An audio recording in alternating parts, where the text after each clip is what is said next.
Tomorrow, President Biden will come face to face with some of his biggest surrogates in the nation, Democratic governors. Many of them have been out on the airwaves. Several of them, including my next guest here tonight, are being discussed, though, openly as potential replacements on the ticket if, and I should put the emphasis on if, it comes to that. And joining me now is Illinois Governor J.B. Pritzker, who is a member of President Biden and his campaign's National Advisory Board. And Governor, it's great to have you here on The Source. When it comes to this, have you personally heard from President Biden since the debate last Thursday night? I have not spoken with people in the campaign, but not with the president. That's kind of surprising, given obviously you are a member of the campaign. You're in the state that's hosting the Democratic convention come August. Are you surprised that you have not heard from him directly?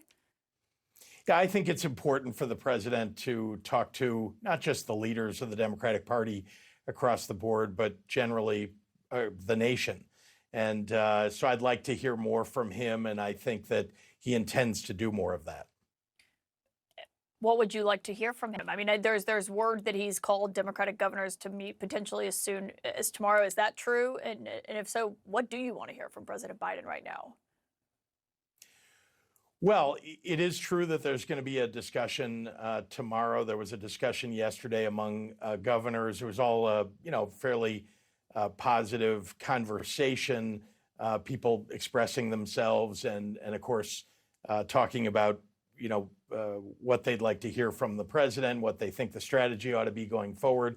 And I think everybody wanted to be able to express that to the president directly. And that's why Governor Walz, who heads the Democratic Governors Association, asked for the opportunity, and the president was readily willing to do it. I mean, what are you going to say to President Biden? Because we are seeing, the first sitting Democratic lawmaker say that he should drop out of the race today. We're hearing concerns from other Democrats, even if they're still backing him. I mean, what do you want to say to him tomorrow?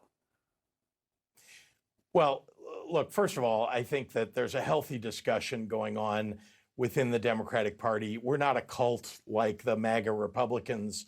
We tolerate dissent, and we think it's good for democracy to have this conversation. And, for me anyway, my word is my bond. I honor my commitments. Joe Biden is going to be our nominee